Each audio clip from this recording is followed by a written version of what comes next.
Hello and welcome to the How We Heal series. Today we are with Debb Bertazzon and Miranda Borisenko. And we'll be talking today about parenting teens. So before we get started, I would really like to begin with a land acknowledgement and encourage all of our listeners, wherever you are, to begin by doing the same.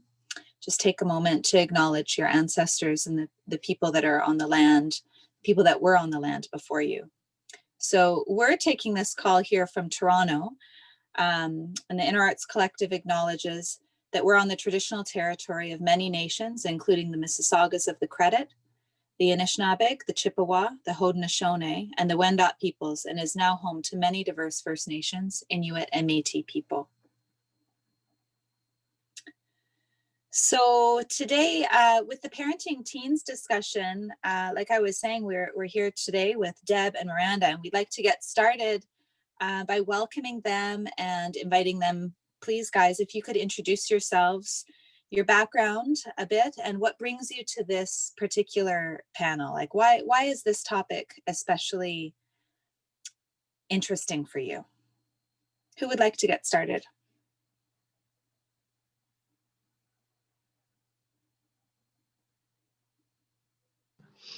Okay, just have to keep remembering to unmute myself. Good morning, everyone. So as Melanie said, my name is Debb Bertazzon. I'm a registered psychotherapist here in Toronto at the Inner Arts Collective. And of course, I'm working from home right now. I hold a Master's of Arts in Child and Youth Care. And I've been in children's mental health for about 34 years or so. Most of that time was spent working at a children's mental health center in York Region. I've enjoyed working in various roles, including in our children's residence program. I'm a group therapist. I'm a certified TheraPlay therapist. And I spent some of that time doing family counseling. Later in my career, I did more supervising and training and really enjoyed doing program development. So I developed some children's groups and some parent groups and workshops and some training programs for staff, particularly around trauma, attachment, and neurodevelopment. I became a bit of a neuro nerd over the last decade. These days, my time's split pretty much between my private practice, which is Debb Bertazzon Counseling and Training. And I specialize in working with young people with anxiety and do parent workshops. And I also train clinical practitioners about self-regulation in themselves and in their clients. That's also another big area of interest for me. And I also work 3 days a week at Ryerson University in the Child and Youth Care Master's program. So why am I here? I just think that adolescence, while it is a challenging time for a lot of parents, I think it's a really fascinating time. And I think we've learned, compared to when I started in the field 34 years ago, there was just so much that we didn't know that we know now, particularly about brain development. And I think it's a really fascinating and it's probably one of the most interesting times in a young person's development because of so much of the change that happens. So I always find it fun to talk about. That's me. Thanks. Miranda, would you like to introduce yourself? Yeah, thank you. And thank you for moderating and hosting this event, Melanie. I'm a registered social worker, so I have a master's degree in social work and from McMaster University. And I've had a private practice for a number of years. I started my social work practice in child and youth mental health. So I worked at an outpatient psychiatry department, and that's where I got a lot of my training for my kind of later professional work. And it was really focused on not only child and youth mental health, but family therapy. So that's really where I started my my practice, and still take a very family focused lens, even when I'm working with youth one-on-one. I worked in child and youth mental health for a few years, and then in mental health and addictions with youth. And that was youth up to age 25. And why? Why do I like this? Well, I mean, one of the things that makes me feel good at the end of a session is when I know that I've connected with someone. And adolescents are sometimes really challenging to connect with. And what I used to love and still love is someone that comes into my office with arms folded and looking down. And then over the course of an hour, the arms start to relax, the body language starts to relax, and we're actually having a conversation.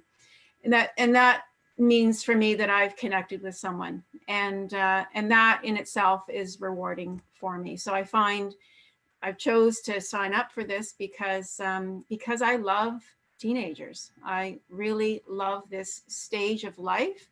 For me personally, it was the best and the worst all at once. And I think we all have our own experiences that we bring to this, but I really, really love this time of life. I think adolescence, even as we kind of move through different generations, millennials, now Gen Z, I'm just fascinated with the enthusiasm of youth and the things that they bring to us now and for the future. My actual practice, I do have a strong bent on cognitive behavioral therapy, which is kind of a Western psychology thing. So I do sort of start off a lot of my client work using that framework. But I'm also a certified meditation and yoga teacher. So I bring a lot of breath work and mindfulness into my practice, and find that there's a lot of compatibility between the CBT, the cognitive behavioral therapy, which is really looking at your thoughts and your beliefs and how that impacts your behavior and your choices, as well as links very well with mindfulness practices. So that's sort of the approach that I take, and I sort of lead with one or the other depending on where my clients want to go. And that's me. I mean, I see a lot right now. I am seeing a lot of the kind of older youth, kind of that transitioning from home into independence, into college, university life. So that's sort of where my current practice seems to be drifting, but also very happy to see families with younger youth. Thanks. When we were preparing for this, we were having just a preliminary conversation about how to synergize each of your backgrounds. And both of you really touched on the importance of speaking to our participants about how diverse families are and how broad of a topic this is. Kids they're different ages. There's aspects of siblings in the house or not, if they're an only child. There's blended families. There's different kind of cultures that are in families, and lots of different qualities that make each family unique. So I just wanted to, before we come into the questions, just to acknowledge to our viewers and our listeners today that we are going to be discussing from broad strokes, and if there's anything that you'd like to explore more personally regarding your particular family, you can enter it in the chat box here, or you can follow up with each of our participants, our panelists, and they'd be happy to discuss with you in more detail about your particular family and their needs. So just to get started, so we're on the same page, can you guys share just the key developmental and social stages or milestones that we're speaking of when we're talking about teens?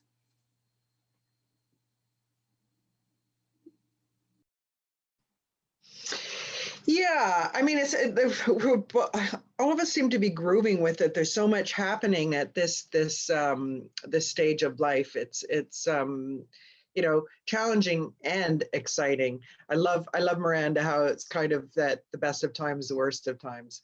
Yeah, it's got that blend. But adolescence overall, and this is in general, is a period of transition between childhood and adulthood. A lot of changes going on, not only to their bodies and their brains, a lot goes on with their brains, but how they relate to the world. So overall, some of the tasks that are done during this period are like steps to independence, emotional separation away from the family. And by that, I mean, so that they emerge more as an independent person with their own identity and values.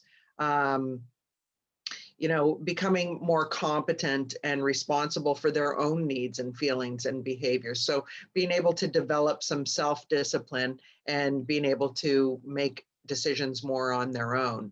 And also, as most people know, just kind of integrating sexuality is a huge piece that goes on at this time.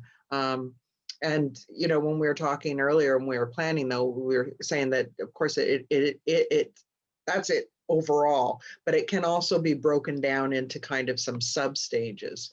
I think, Miranda, you were going to say a little bit more about that. Yeah, we can, you know, I'm glad that we framed this as, you know, there's lots of diverse ways that families can exist. There's lots of diverse ways that youth exist. And if we break it down into smaller subgroups, there's sort of some kind of key experiences that are pretty common amongst most youth. So if we look at, you know, youth being this sort of broad age range of development from around age 12 up to about age 24, we used to think of youth as being from 12 to 18, but I think we're now, with some more recent research around brain development, really extending that into early 20s.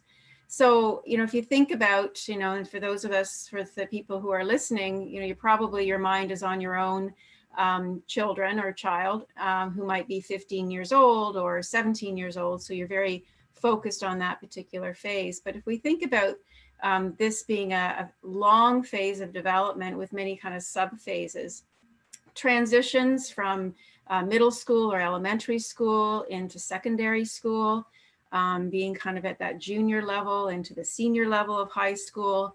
And then if school is a successful experience, you know, graduating and then transitioning into employment, college, university, and more independence. So there's a lot happening there. And as Deb talked about, there's sexuality changes, there's puberty, and the brain becomes much more focused on social interactions with friends and peers and less so on family.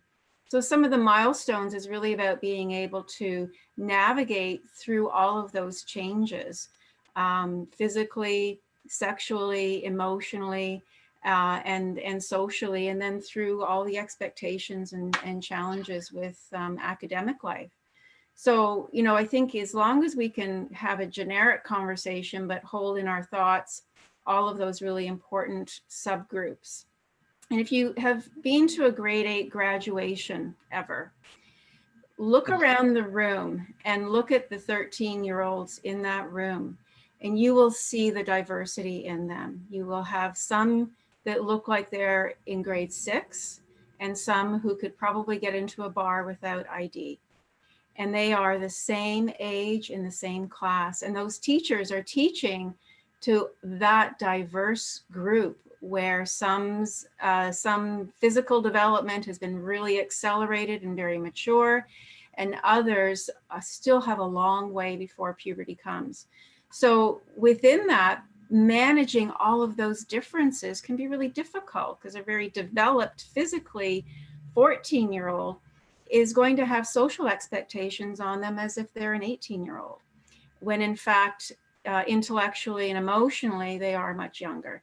And vice versa, someone who seems younger and is actually older will face similar challenges. So it's also that within all of these kind of subgroups and boundaries, we kind of group things loosely around, you know, 13 to 15, 16 to 18, 18 to 24.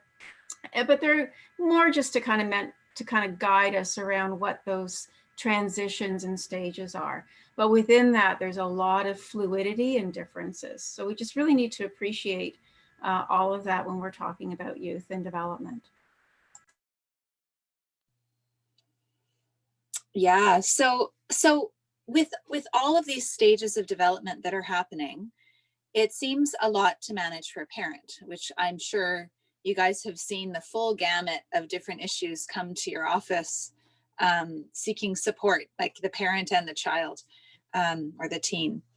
When I'm just wondering if you could shed some light on when to be concerned. Like, when is something like a typical behavior, and even though a parent might be alarmed and thrown off and wondering what to do, when does it become a concern? Like, what are some of the things that parents can look for about, you know, maybe risky behavior or other issues and challenges that you guys have noticed? When does it go from a classic developmental stage to something that they should be concerned about and that might require intervention? Well, I think I kind of want to back up the boat a little bit. And, you know, I think it's confusing for a lot of parents because all of a sudden their child starts going through all of these changes and they feel like, you know, oh my gosh, who is this new person in front of me? Because that is part of their development, that they are changing, they're changing their identity. You know, it's kind of like, you know, remember that book, What to Expect When You're Expecting? It's understanding all of these changes in context. And you know, it's hard when we look at typical, when we use that word typical, as we've been saying, it's not cookie cutter. So all those different considerations come into play. You know your child best. You know, again, like both Melanie and Miranda were saying, culture, cognition, learning disabilities, if there's trauma, family dynamics, you know, all of those things are going to make you kind of look at what's going on differently.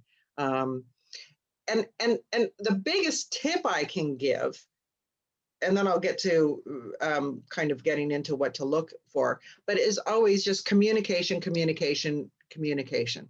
Right? It's nice to know what their favorite video game is, but you need to know when they're in trouble, right?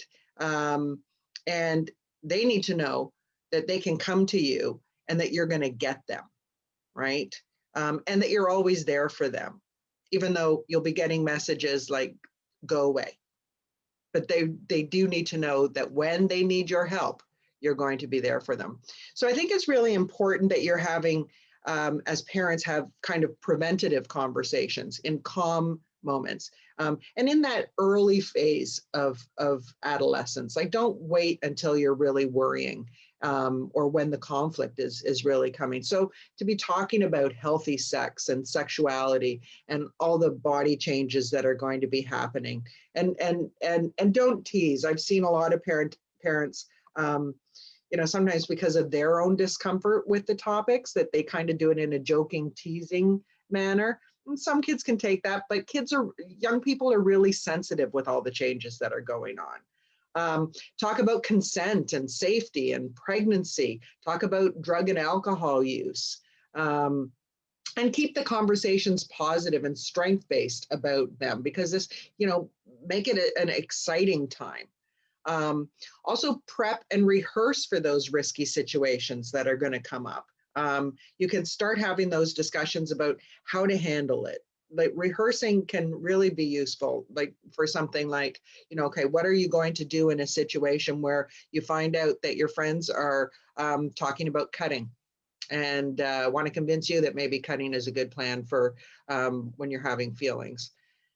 But then to be watching for patterns. So you want to be looking to see if, you know, what's their sleep like? Are they still eating well? Really watch for things like, are they isolating themselves more? Now, I know during COVID, that can be kind of confusing, but, you know, kids are still connecting with other kids during COVID. And are they not wanting to go to school? That's always a sign that there's something going on. And even if they balk at you, don't be afraid to ask them about your concerns. You know, and it's still a time that you still set limits. You can still say no and still allow them their independence and celebrate appropriate independence and individuality. So I think sometimes parents worry that it's like, oh, I got to give them space. But if you're worrying about things, talk to them about it. And yeah, the other thing is if you're kind of going, is this typical or is this not? And when I say typical in quotes, talk to other people who have teens as well. It's really important, I think, for parents, well, parents period, but I think parents, particularly with adolescents, to know other parents who have adolescents, to be just kind of checking it out, because sometimes things seem so bizarre, and to say, oh yeah, that's actually normal. My kid did the same thing. And then you'll get a feel for kind of, whether it makes sense to seek professional help. And seeking professional help does not have to be like a bad thing. There are a lot of great parent groups out there that kind of help normalize this period. So anyway, that's a long-winded answer. No, it's great. Yeah, and some good information there, Deb. Thanks. Maybe I'll just kind of pick up on a couple of threads and just add to some of what Deb has said. Thanks, Miranda. I think when you are a parent and when do you become concerned was your question. Like what's that sort of place where you kind of cross over to everything's fine to, gee, I wonder if something's up. Maybe I need to look into this more. So, and it's much the same as it was with anybody, with adults or with young children, is you're really looking for a change in how someone is, a change in their mood, a change in their behavior. And in particular, where there seems to be less ability to perform in life's expectations. So for adults, it's about, is it harder for you to go to work? Is it harder for you to get yourself going, to manage your home, your finances, your relationships? For youth, it's very similar. You might start to see it in lower attendance at school or not doing as well at school. You might see it in more significant mood changes. And it's, we know that adolescence is a time when we tend to think of there being more mood swings. But is it something that is sort of putting up a flag for you? Usually you start, you know your son or daughter, and you know when there's something up if you're paying attention. And if you're getting that niggling feeling that you need to pay attention, then I think you need to pay attention. I think the relationship going into adolescence is really important, and all through that whole time, right till they're launched into their life as they separate from the family. That relationship is really key. And the part of communication I always emphasize to parents is more on the listening. You don't have to have all the answers. You don't have to be giving advice. You need to kind of sit on your hands and listen and ask questions. Tell me more about that. What's that like for you? What do you think you should do? So you want to, part of the, things that, youth are practicing and developing is independence and problem solving and decision making. So it's a time of great experimentation and curiosity. It's a time of identity development. Friends and social experiences take more precedence or more front of mind. Moral development and values start to be expressed a little bit more. And there's a little bit more risk-taking and independence. So helping them to navigate through that, knowing that they have a relationship with you as a parent to come to, and that you will listen and that you will be patient and respectful, and to help them problem solve their way through a difficult time. And also the importance of other adults in their life. So it might be an aunt or an uncle. It might be an older sibling. It might be a teacher or a coach or a dance instructor, piano teacher, whoever it is. There are other adults that can also play a really important role in supporting them. So if you think there's something up, ask. Contact a therapist. Most private therapists will give you a free 30-minute consultation, or go to a clinic, go call one of the helplines. There's lots of helplines available through the province of Ontario and nationwide.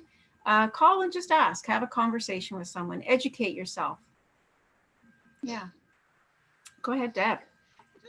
Also, to give a little bit of brain context about what's going on during this period is I think a lot of parents are wondering why. Do you ever watch, sometimes you see these videos of teens doing these like crazy or appear crazy behaviors. I'm going to like get on my skateboard and drive down this ramp and jump over the highway, and and they're like, whoa. And it's like, what? Why is this happening? Part of what we've learned is that the frontal cortex, particularly the prefrontal cortex, is not actually fully developed until we're in our mid-20s. And that area is what controls decision making, conflict resolution, impulse control, logic, empathy, and just being able to consider multiple options. So judgment and recognition of consequences. Now, it's not that they're not able to think abstractly, but what happens is that poor impulse control kind of takes over. And the fact that they get a good little dopamine kick that gives them that woo, yippee feeling when they do a risky behavior, that kind of takes over. So the decisions tend to be more short-sighted during this period and driven by strong emotions. Dan Siegel always says, look, it's a really exciting time. They're not just like, walking hormones with feet, but there is a lot of hormonal change that's going on. The pituitary gland is releasing stuff that triggers the limbic system a lot. So a lot of alarm bells are going off all the time. And they have a lot of emotional outbursts. So that's what it becomes really tricky to be able to navigate. But understand that, Miranda was saying about moods, and understand that a lot of this is just typical because of what's going on. And their body is changing and they feel so self-conscious. So, being sensitive to that. I mean, we can all remember physically what it went through. And those of us who are going through menopause are kind of going through it again, So, yeah, just kind of keeping that context in mind as well, to be sensitive to it. Yeah, I'm like remembering my own time as a teen, and it's all making so much more sense. Thank you, guys. Thank you. One of the big hot topics right now, especially with COVID-19, is technology. I'm wondering, what do you guys feel are the impacts of COVID-19 and tech on teens? And do you have any parenting tips about that? Well, I'll add some things on that. Yeah, I mean, if we're looking at who are the current teens, it's Gen Z, right? It's TikTok. It's it's all the ways to connect, and TikTok's fun. It's funny. It's lighthearted. It is also potentially very influential. We're looking at an election in the United States just days away.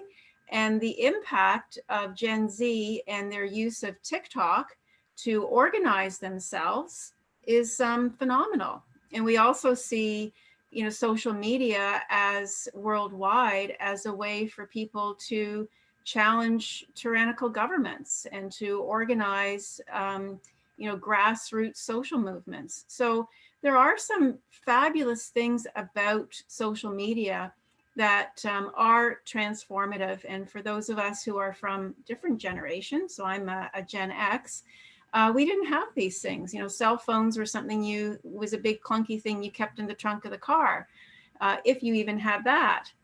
So, so the technology, like anything, is a tool, and we can use it in really good, productive, transformative ways to kind of push the edges of innovation, or it can be something that becomes really harmful for us.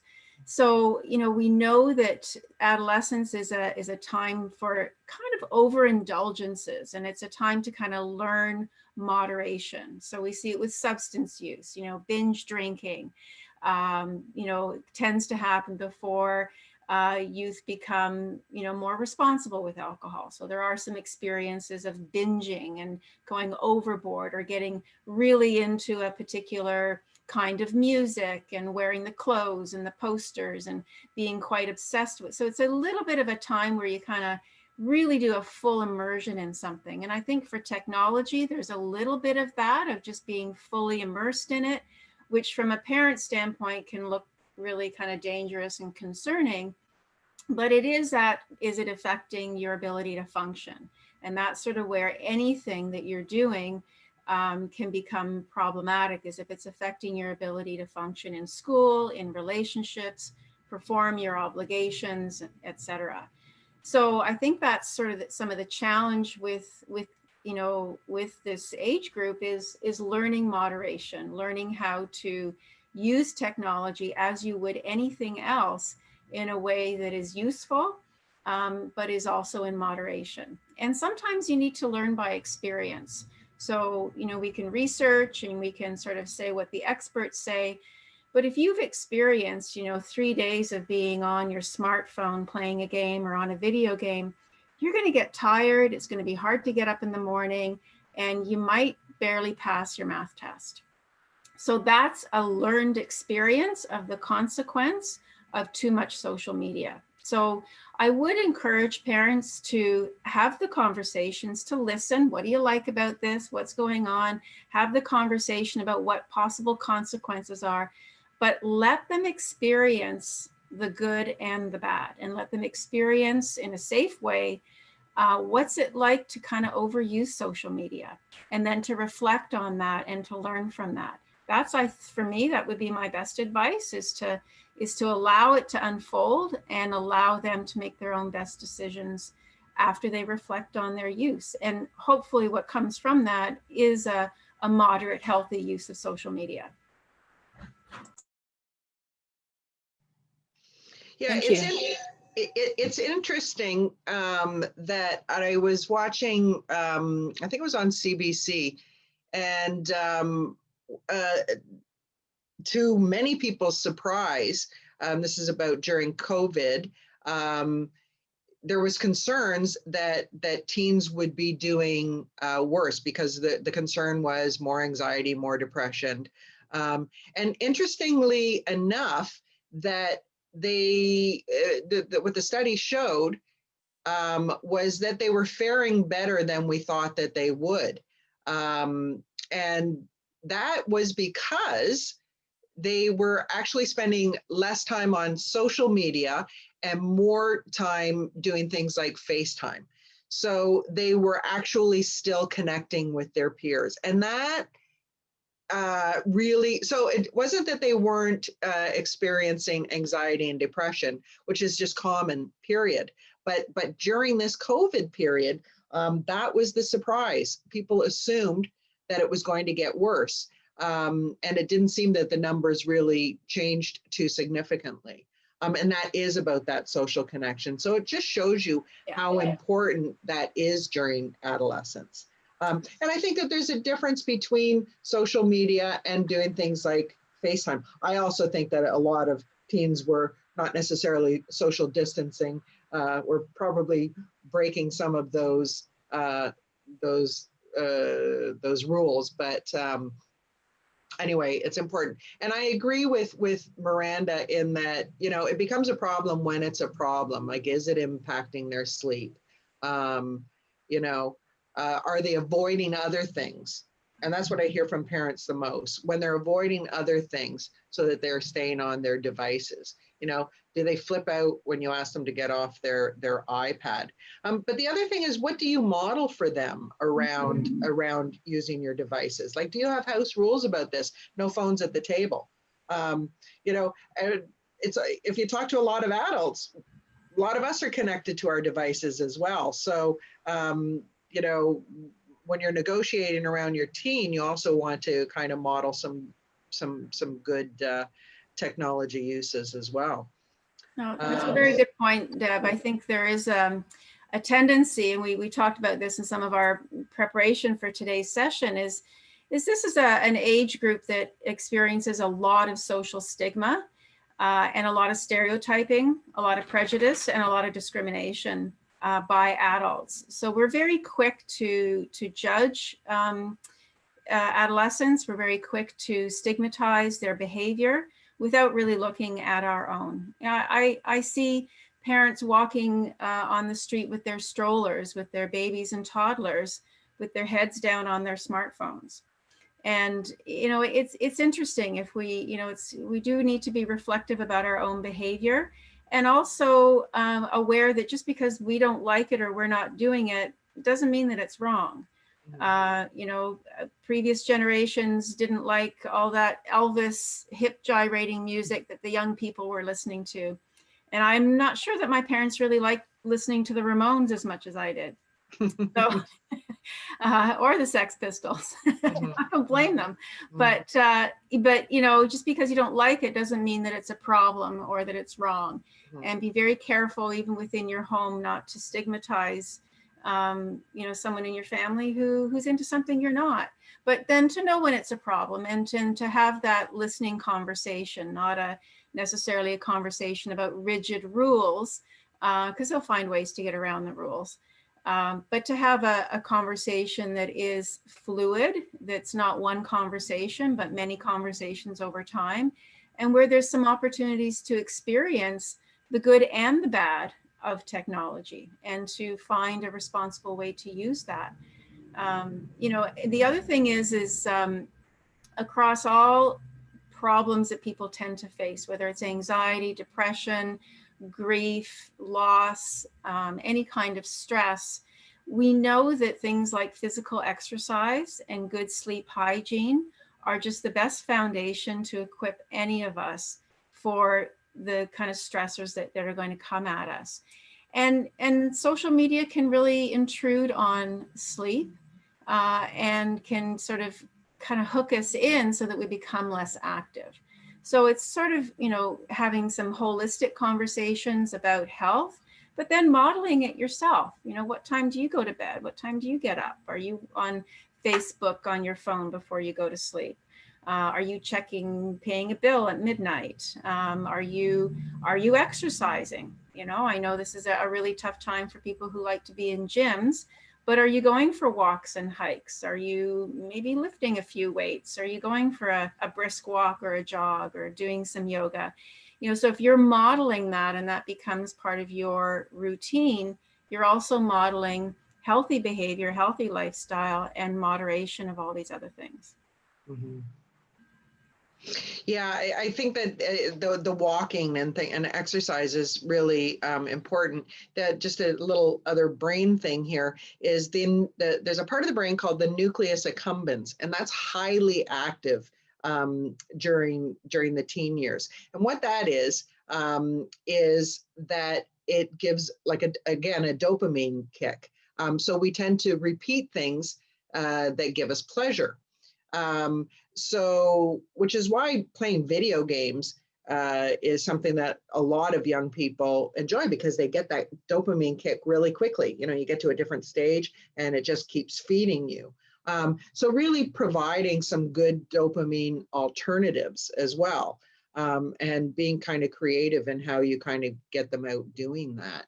The other thing is that you know, technology is a good thing. This is going to serve them well in the future.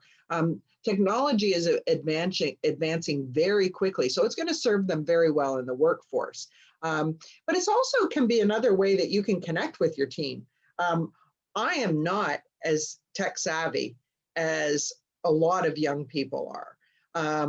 And so it's something that you can kind of, you know, talk to them about, you know, can you help me out with this, or show me this game, or show me, you know, what you're working on. I think some young people really like to kind of show off their tech abilities because it's so part of their lives right now.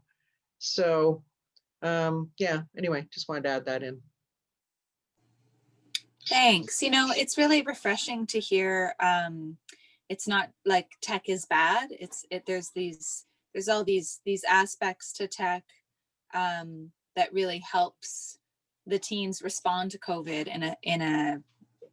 in a way that really helps them socially and in terms of like the future, like you laid out some really great advantages. For me, speaking to parents, there's a lot of concern about overuse of tech. So you've given some really good things to counter or to be reflective about our own assessment, like judgments, and about tech being bad. Maybe it's just because, you know, I'm not that good at it. But I'm really appreciative of all the views that you guys gave. Really, really helpful. You know, earlier you were talking about the importance of communication. You guys have both mentioned this, I think, throughout each of these questions, just the important different strategies for communicating with our teens. I'd love to hear from you if you just have some communication tips, because communication is so important, and it's sometimes so difficult to connect and communicate with our teens and figure out how much space we give them, and when to lean in, and how to connect. Can you share on that? Yeah, I'll start off with a few points, and Deb, you can pick up. And I think, particularly for parents of teenagers, is you really need to know your hot button points. Know your own buttons, know what kinds of things are going to really push that button and then trigger you into an emotional state that's never good for communication. And that's often where families will come to a therapist, is when they've had quite a while of being in those hot button conversations that escalate really quickly, and they shut down and they end with a slammed door. So know your own hot button points. Make a list and kind of really reflect and unpack that for yourself, and be aware when your button's getting pushed, and don't follow it. Resist it, take a breath, step away from it. You don't have to solve every issue and every conversation in that moment. You can take a moment and take a break. You can say, I'd like to talk to you about that again, but know your hot button points, because once you go down that path of an angry conversation, you've kind of lost the original thing that you really kind of hit your button. So that's the first thing I would say. And check your expectations. You know, I think a lot of us feel, what I talk to parents is they really want to be a certain kind of parent, and they really want their child to be a certain kind of person, responsible, good work ethic, polite, respectful, whatever it is, you know, good at sports or academically, achieving, you know, good grades. And I think that also might not be realistic for the relationship. So those are two things: check your expectations and know your hot button points. And that golden rule, you know, how do you want to be treated? When you walk in the door, you know, from a busy day, what's the first thing you really want someone to say to you? Do you want them to remind you that you haven't done housework or domestic work, or that supper's going to be late? Or do you want them to say, hi, how are you? Come on in, tell me about your day. So that's the other thing. And that's just about seeing things from that long view. This is a lifelong relationship that you have. And we sometimes as parents get too close to the situation of the day and the frustration of the day.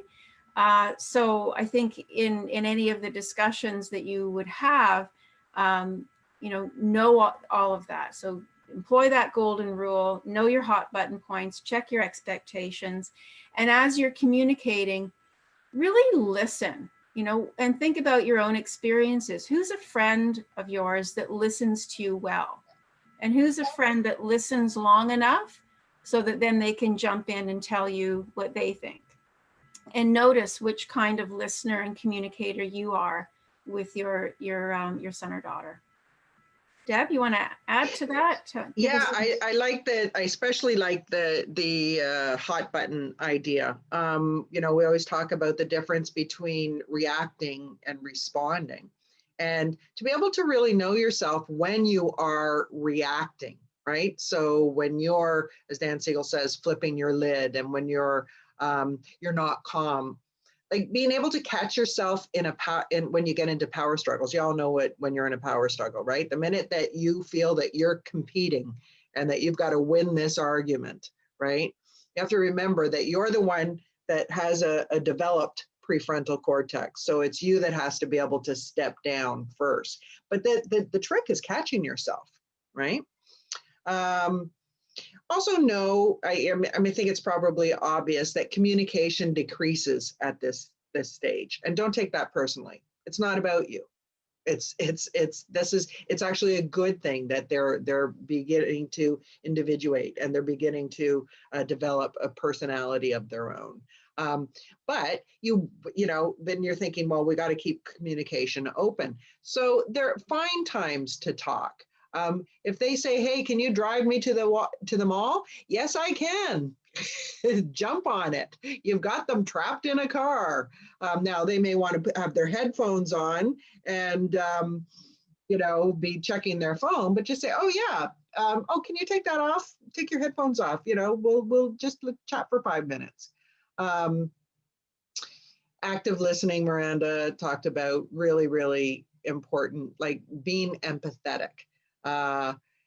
There's a Brene Brown great little part of one of her lectures that she gave, and they put it to an animation, and it's about empathy. Look it up. It's really, really good. It's just talking about how sometimes you don't know the answers, and it's not about solving their problems or giving them answers all the time. In fact, that's not what you want to be doing at this stage. The listening part is really important, and just saying, wow, just the fact that you talked to me about this is really important. So I know the video, it's one with the fox in the hole. Yeah, isn't it amazing? Yeah, I love it. It's good. I use it all the time in my workshops. Try to keep your conversations strength-based. Don't dwell on their mistakes. And like Miranda is saying, we don't like it. We don't like it if our boss does that with us. So no put down. Some things are obvious, but some things are still worth saying. Try to talk about their interests. I heard about blah, blah, blah, blah. What is that? Things that they're going to be like an expert on. What else? What else is the good? Fight fair. Everybody's dignity and has to stay intact when you're having. Don't embarrass them. Don't embarrass them in front of their friends. That's even more important. And respect their privacy. Sometimes they're going to say, I don't want to talk about it, or I've had enough. Just letting them know, okay, that's okay. It's just, like if your hot buttons are being pressed, you need to take a break. They may need to take a break too, but let them know, okay, I get it. We kind of need to calm down, but they can come back to you basically. Yeah, I guess those are some of my tips. I just put a link to the YouTube video from Brene Brown on the listening. Oh, great. Cartoon. Yeah. Thank you. The other thing that I should say too is, and we all as adults tend to get into these habits, and we don't catch ourselves, but trying to catch yourself when you're getting into like lecturing or mini lectures, right? Going on, well, when we go on and on, watch for that glazed look. When they're getting that glazed look, that's a sign. Cut it off. Conversations are a lot shorter than they used to be. Sometimes you get those kind of, yeah, it was fine. It's okay. Not about you. Don't personalize it. I'm guilty of that. Yeah, me too. But I think don't underestimate that maybe your teenager actually would really like to spend time with you. So, we do talk about, the closed door, the short answers, etc. But being available and being present, not just but being physically in the home and being present as far as knowing that they can come and approach you. Because often teens will say, well, I didn't want to bother you because I know you're stressed out about work, or I know you got a lot on your plate with, the house renovation or something that's going on. So they do read your stress, and sometimes they don't want to burden you with one more thing. So be available, be present, not just physically there, but be emotionally present and frequently offer, hey, do you want to do something? I'm going to go grab some groceries. Do you want to come? Is there something you'd like? Do you want to help me make something? Like just constantly little like invitations for small opportunities to connect. They actually want time with parents. They want to be noticed. They want you to notice their successes. They want you to listen to some of the struggles that they have. Just create those opportunities and be persistent. Don't give up. Be gentle, be persistent, be inviting, be welcoming. Be someone that your kid wants to hang out with. Seriously. Like be someone that they want to be with. Yeah, it'll be on their time. It'll be on their schedule, and that's okay, you know. But yeah, it's the messaging that you love spending. They really need to know that you think they are amazing, and they are amazing, you know. And they're you know, part of that later part of adolescence, it becomes a really interesting thing as they are getting older. So, you know, the later teens and early 20s, your relationship is going to become really exciting, because at that stage, that's when they're going to want to have more of an adult relationship with you. And some of all that argumentative stuff will have passed more. And they're going to want to have mature conversations with you. Not necessarily seeing you as the authority figure, but to still engage with you. So yeah, I think messaging is really important, because young people will misread situations. Not all young people, again, don't want to paint with a wide brush, but the general messaging you want to be giving your kids is, as I said, I love spending time with you. I love you. I believe in you. And I trust that you're going to come to me when you need support. And I know you're capable, right? And on the support thing, because friendships become so much more prominent at this time of life, friendships can be great today and terrible tomorrow. So they can change really quickly. And certainly with social media, you know, rumors and shaming and all kinds of things can happen really quickly. So a good friendship group today can tank tomorrow. And part of what really helps, you know, you through that is that prior good relationship with other adults, whether it's their parents or other important adults, and involvement and some competency and identity around something outside of those friendship groups, something outside of school. So whether it's athletics or whether it's artistic pursuits, something else that gives them confidence, so that when those social relationships tank quickly, it's going to take time to recover from that and rebuild that they have something else that they feel good about, and other people who see them in a different light and in a good light, so that they can help to kind of weather and navigate through that really quick, very difficult change that can happen.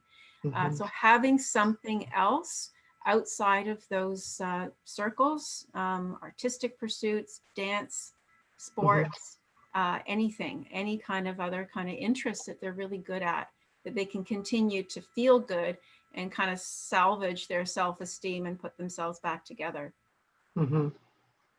You know, we haven't actually, it made me think, we haven't mentioned, and I think I'd be remiss if we didn't, is this is also particularly a really challenging time for LGBTQ plus youth.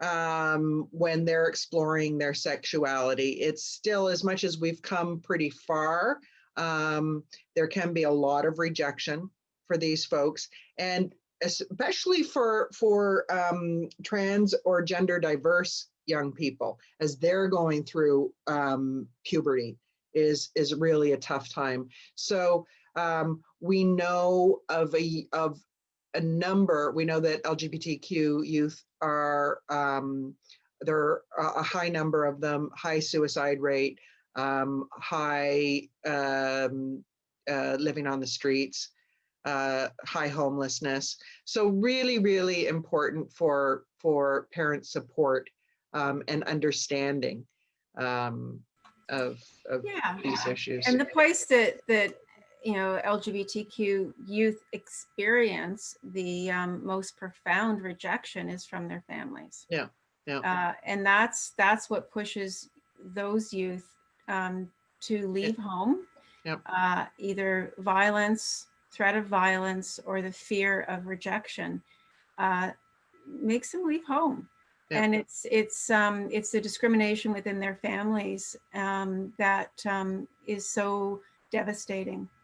So I think that's the other thing as parents, and I don't see so much that the parenting books for that are out there and the parenting courses that are out there for parents with younger children haven't quite incorporated sexual diversity into that literature, into that sort of setting your expectations.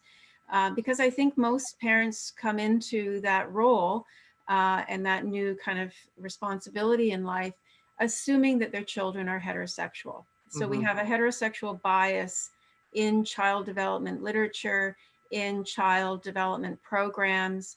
And then we kind of put a lot of pressure on a youth that is coming out to now sort of challenge that.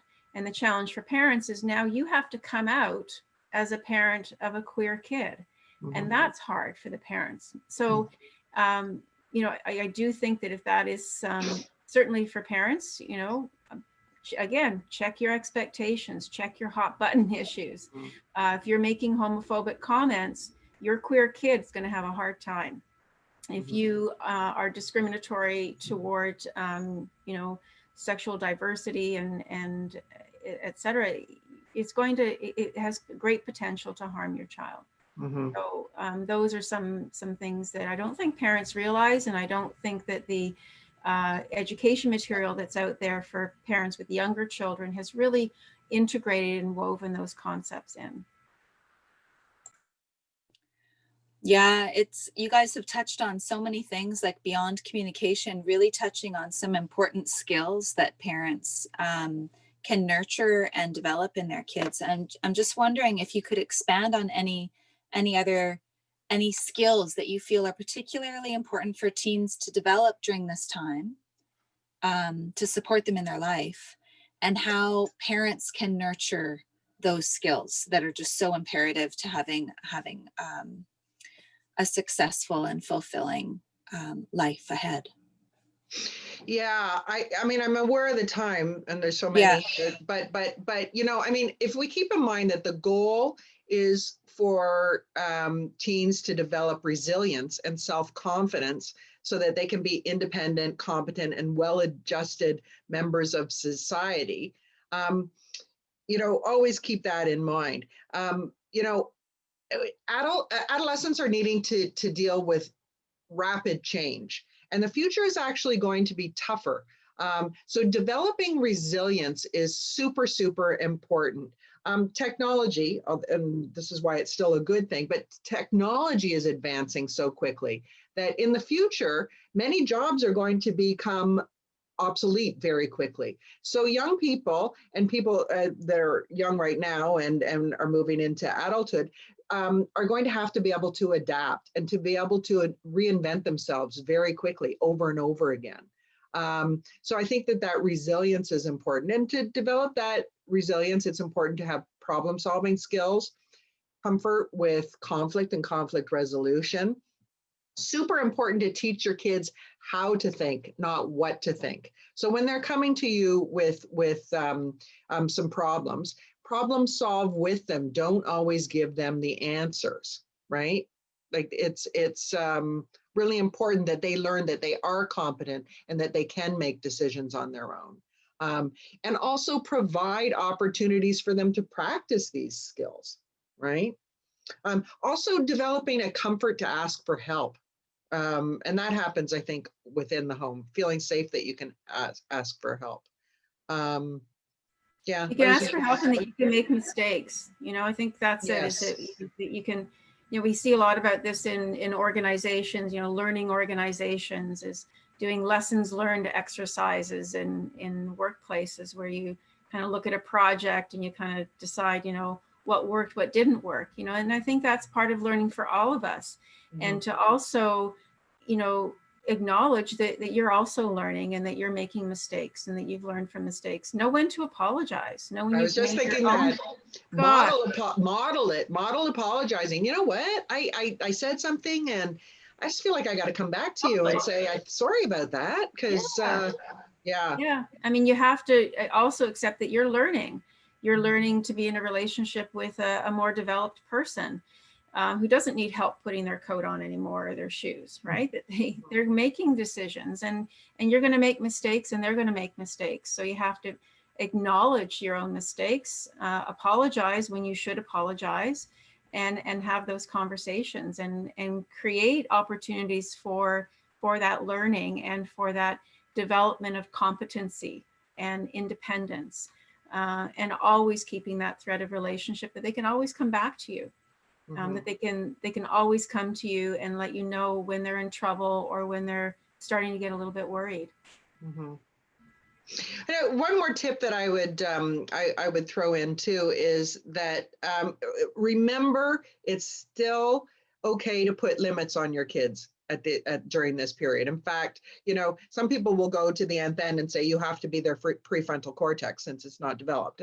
That's a bit extreme, but sometimes you're going to be giving the answer no, because sometimes they're going to be making requests that are unreasonable, that they haven't really proven to you quite yet that that's a safe thing for them to be doing.